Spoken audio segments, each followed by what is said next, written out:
اللہ کریم نے حضور نبی کریم علیہ السلام کو مخاطب کر کے ارشاد فرمایا کہ آپ اپنی زبان اطہر سے یہ اعلان فرما دیجئے قل انما حرم ربی الفواحش، کہ آپ فرما دیجئے کہ بے شک میرے پروردگار نے ہر طرح کے فحش کاموں کو حرام قرار دے دیا ہے، ما ظہر منہا وما بطن، خواہ وہ فحاشی اور عریانی ظاہری ہو یا لوگوں سے چھپی ہوئی ہو، اللہ تعالیٰ نے اس کو حرام قرار دے دیا۔ اور اس آیہ کریمہ کا یہی ابتدائی حصہ آج ہماری گفتگو کا موضوع ہوگا۔ اللہ تعالیٰ کا بڑا فضل، بڑا کرم ہے کہ آج کے اس دور میں جہاں طرف بے حیائی، فحاشی عام ہے، شاید زندگی کا کوئی دور ایسا گزرا ہو کہ جس کے اندر اس قدر بے حیائی، فحاشی ہو اور عورت کو اس قدر ننگا کر دیا گیا ہو جتنا آج کی تہذیب نے کی ہے، اس میں کوئی شک نہیں ہے۔ لیکن الحمدللہ ہم اللہ تعالیٰ کا شکر ادا کرتے ہیں کہ ہمارے پاس اللہ کا یہ قرآن موجود ہے جو اعلان کر رہا ہے کہ اے پیارے نبی اعلان کر دو انما حرم ربی الفواحش ما ظہر منہا وما بطن، کہ ظاہری فحاشی ہو یا باطنی فحاشی ہو میرے رب نے ہمارے اوپر حرام کر دی، اور اس سے بچنے والے لوگ اب بھی موجود ہیں۔ اور ایک حدیث مبارکہ ہے، حضور علیہ السلام نے فرمایا کہ کچھ لوگ جب اللہ کی بارگاہ میں حاضر ہوں گے، ظاہری طور پر انہوں نے بہت نیکیاں کی ہوں گی، انہوں نے نمازیں پڑھی، انہوں نے حج کیے، انہوں نے عمرے کیے، انہوں نے صدقات کیے، بظاہر جو ظاہری اعمال ہیں ان کے پاس بہت زیادہ ہوں گے، لیکن اللہ کی بارگاہ سے وہ رد کر دیے جائیں گے۔ صحابہ کرام نے عرض کی، حضرت جابر رضی اللہ تعالیٰ اس کے راوی، صحابہ کرام نے عرض کی کہ یا رسول اللہ صلی اللہ علیہ وسلم کیوں، وجہ کیا ہوگی؟ آپ نے فرمایا اس لیے کہ انہوں نے اپنے ظاہر کو تو بہت سنوار کے رکھا لیکن ان کا باطن ناپاک ہو۔ ظاہری طور پر تو وہ ایک ہوا کے جھونکے سے بھی ڈرتے ہیں، ظاہری طور پر تو وہ کہتے ہیں کہ میری عزت پر حرف نہ آ جائے،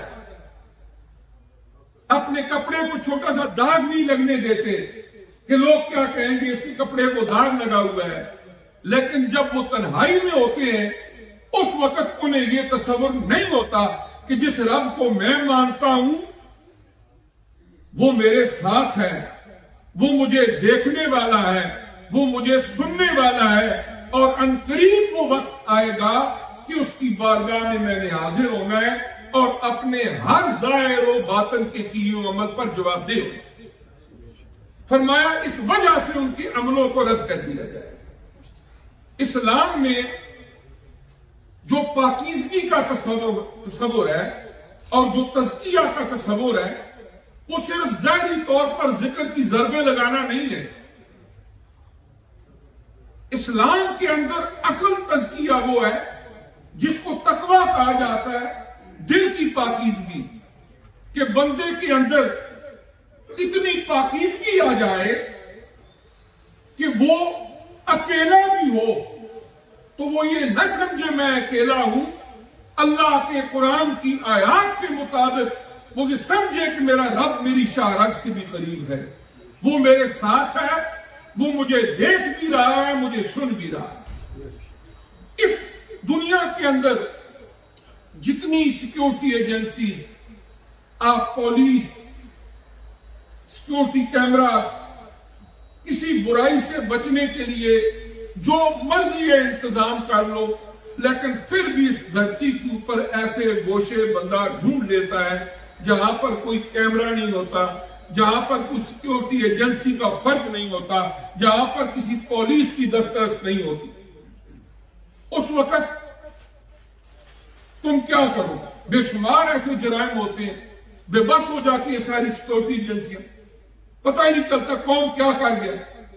لیکن اللہ کا بنایا ہوا نظام وہ ہے کہ تم کہیں پر بھی ہو، اگر تم فحاشی یا بے حیائی کا کام کر رہے ہو تو تمہارا رب تمہیں دیکھ رہا ہے اور وہ تمہارے ساتھ ہے، اور کرامن کاتبین جو 2 فرشتے اللہ نے مقرر کیے ہوئے ہیں وہ اس عمل کو لکھ رہے ہیں، اور جو 3 وٹنس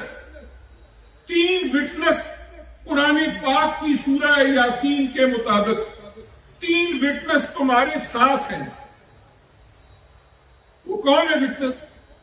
تمہارے پاؤں، تمہارے ہاتھ اور تمہارے وجود کی سکن، ان تینوں چیزوں کو اللہ نے قرآن پاک کی سورہ یاسین میں منشن کیا ہے کہ جب بندہ منکر ہو جائے گا، وہ کہے گا نہیں میں نے تو یہ نہیں کیا، اس وقت ضرورت ہوگی وہ اللہ پاک عدل فرمائے گا، ہم تو اس کا فضل ہی مانتے ہیں، لیکن عدل کا تقاضا یہ ہے کہ کسی جرم کے ثبوت کے لیے وٹنس پیش کیے جائیں۔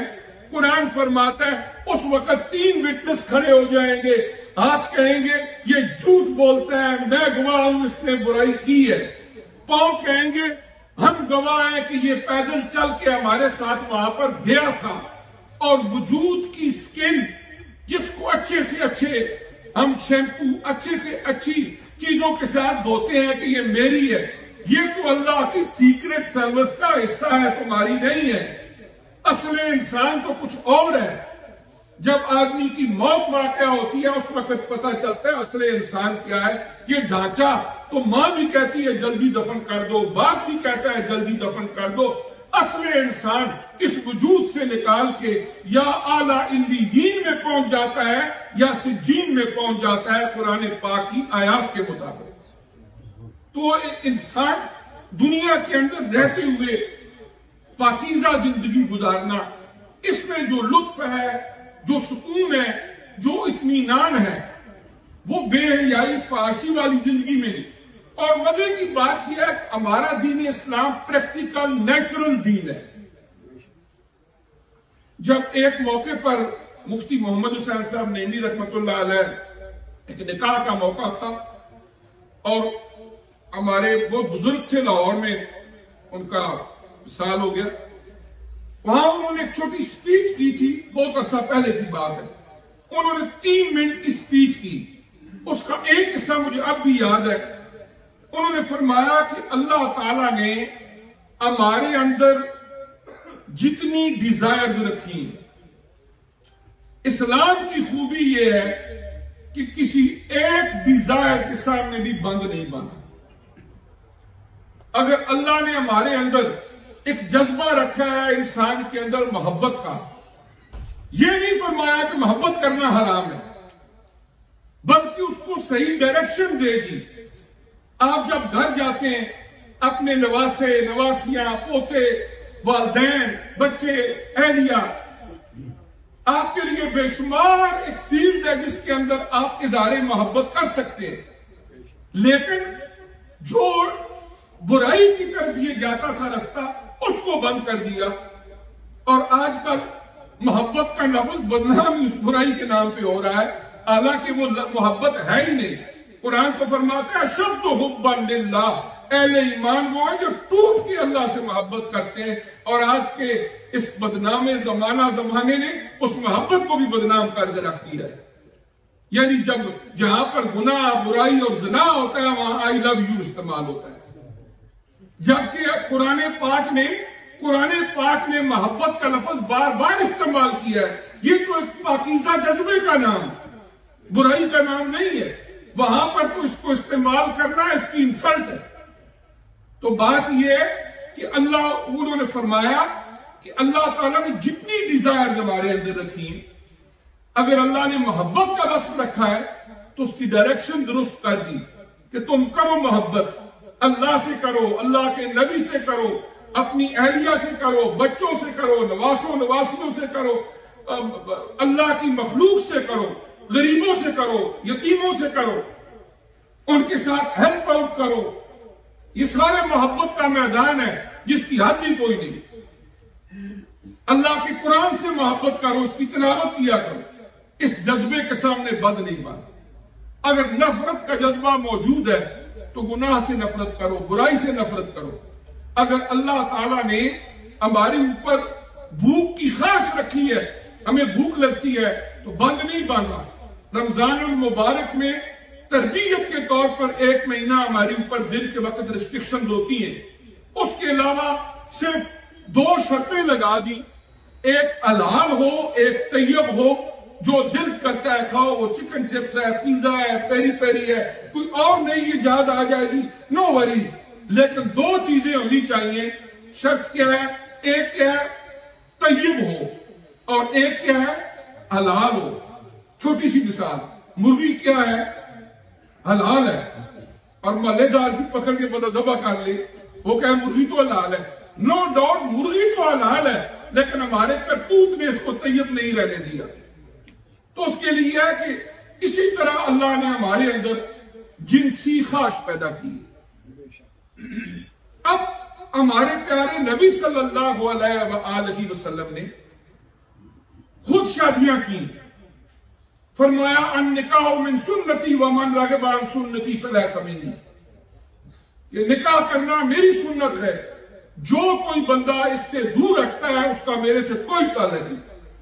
اور نکاح کے جائز ذریعے سے اس خواہش کو اللہ تبارک و تعالیٰ نے اہتمام فرمایا. تو بات یہ ہے کہ ہم ایز بینگ مسلمان، ہم گناہ سے بچنا مشکل کام نہیں ہے.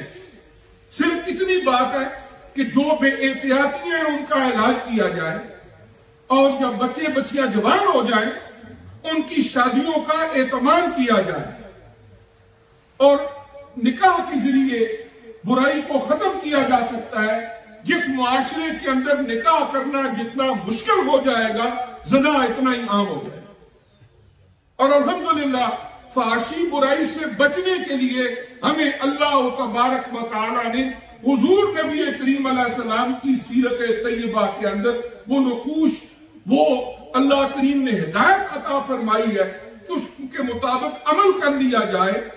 تو الحمدللہ ہم اپنی ایک پاکیزہ زندگی گزار کے اللہ تبارک و تعالی کی بارگاہ میں عزت آبرو کے ساتھ پیش ہو سکتے ہیں.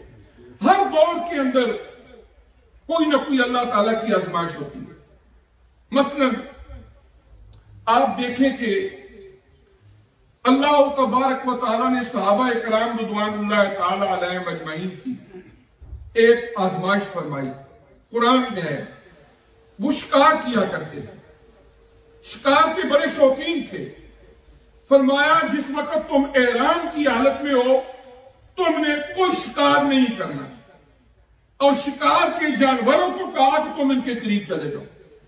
آزمائش ہے. ایک طرف منع کر دیا شکار کرنا نہیں، اور جس بندے کو شکار کا شوق ہو اور وہ شوقین ہو، پھر وہ شکار کے جو جانور ہیں وہ ان کے ساتھ آ کے ان کے احرام کے ساتھ ٹچ ہو. لیکن صحابہ اکرام رضوان اللہ تعالی علیہ مجمعین اللہ کے اس حکم کی تعمیل کے اندر کہ اللہ نے احرام کی حالت کے اندر ہمارے لیے شکار حرام کیا ہے، ادھر مڑ کے دیکھتے بھی نہیں تھے. اور اللہ نے فرمایا تم اس آزمائش کے اندر کامیاب ہو گئے. بنی اسرائیل کے واقعات میں یہ ہے کہ انہیں مچھلیاں پکڑنے کا بڑا شوق تھا. یہود کو اللہ نے فرمایا تم نے اس دن مچھلیاں نہیں پکڑنی، یوم السبت. انہوں نے ہیلا استعمال کیا کہ چلو کٹھی ہوتی رہے، کل کٹھی پکڑ لیں گے. وہ ناکام ہو گئے اور شکلیں بھی بگڑ کے بندروں جیسی ہو گئی. اس پر بھی اللہ کا قرآن گواہ ہے. آزمائش تھی، اس آزمائش میں پورے نہیں اتر سکے. آج کے دور میں میں سمجھتا ہوں کہ ہمارے لیے آزمائش کیا ہے. قرآن میں اللہ پاک فرماتا ہے کہ میں بندوں کی آزمائش کرتا ہوں کہ جو میرے اوپر وہ غیب کا ایمان لاتے ہیں، بن دیکھے میرے اوپر ایمان لاتے ہیں، کیا اس پر انہیں یقین بھی ہے کہ نہیں. صحابہ کرام کا ٹیسٹ ہوا، پاس ہوئے. یہود کا ٹیسٹ ہوا، قرآن گواہ ناکام ہو گئے. اب ہمارے لیے آج آزمائش کا دور ہمارا انٹرنیٹ ہے. ہماری ٹیبلٹس، ہمارا موبائل، اللہ تبارک و تعالیٰ پر ہم ایمان لاتے ہیں کہ وہ ایک ہے، وہ ہر جگہ موجود ہے، لیکن جب گوشہ تنہائی ہو، کوئی بندہ نہیں دیکھ رہا، کیا اس وقت بھی ہمارے دل میں یہ عقیدہ، یہ نظریہ، یہ یقین مضبوط ہوتا ہے کہ اللہ دیکھ رہا ہے؟ اگر اس وقت ہمارا یہ عقیدہ کہیں غائب ہو جاتا ہے، اس کا مطلب ہے ہم نے ڈھونگ رچایا ہوا ہے۔ اگر تو ہم غیب کا یہ عقیدہ رکھتے ہیں کہ بن دیکھے میں مانتا ہوں کہ اللہ ہر وقت میرے ساتھ ہے، اللہ مجھے دیکھ رہا ہے، اللہ مجھے سن رہا ہے، تو پھر جب کوئی بھی نہ دیکھ رہا ہو تو بندے کا عقیدہ یہ ہو کہ اللہ تو مجھے دیکھ رہا ہے۔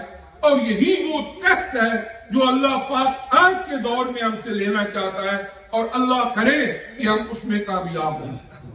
ہم اپنی جہاں ظاہری زندگی کو خوبصورت بناتے ہیں، اچھے کپڑے پہنتے ہیں، اپنے ڈیل ڈول ٹھیک رکھنے کی کوشش کرتے ہیں، وہاں پر اپنے باطن کو بھی ہم صاف کریں۔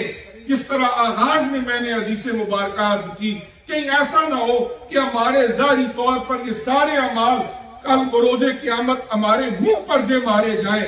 آقا علیہ السلام نے فرمایا اس لیے کہ اللہ پاک فرمائے گا کہ تمہارا باطن پاک نہیں تھا، تم ظاہری طور پر لوگوں کو دکھانے کے لیے بہت کچھ کرتے تھے، لیکن جب گوشہ تنہائی ہوتا تھا اس وقت تم میرے اوپر اس ایمان اور یقین کو پختہ نہیں رکھتے تھے، اس وجہ سے یہ تمہارے ظاہری اعمال بھی قبول نہیں۔ اور جن لوگوں کا باطن ناپاک ہوتا ہے ان کے ظاہری اعمال جو ہیں قبول تو اللہ نے کرنے ہیں، کوئی فتویٰ نہیں ہے، لیکن حدیث کے مطابق یہ بھی مشکوک ہو جاتے ہیں قبول ہوں گے کہ نہیں ہوں گے۔